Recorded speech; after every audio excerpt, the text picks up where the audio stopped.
Festivali Ekrani i Artit ka sjellë këtë edicion edhe dokumentarin Film di Stato, një produksion që rikthen vëmendjen te mënyra se si regjimi komunist përdori kineman dhe arkivat filmike si instrument propagande.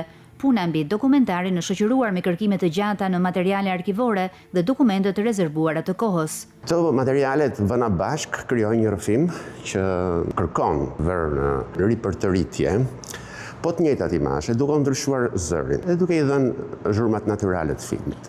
Kjo ka krijuar ndoshta një imazh të ri.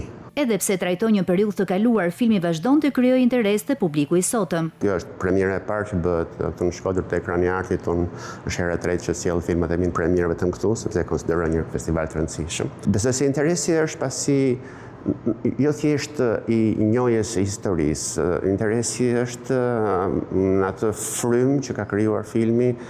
Krijon ndoshta edhe një makth, një ankth e rikrijon ata makth e sjell dhe ndoshta nëpërmjet materialeve vetë të diktaturës është krijuar një film i ri, ndryshe, që tregon atë realitet duke përdorur të njëjtat imazhe. Përmes pamjeve arkivore dhe rrëfimit dokumentar, Film di Stato sjell një reflektim mbi raportin mes artit, propagandës dhe memorjes kolektive, duke e kthyer filmin në një nga produksionet që ka tërhequr vëmendjen në festivalin Ekrani i Artit.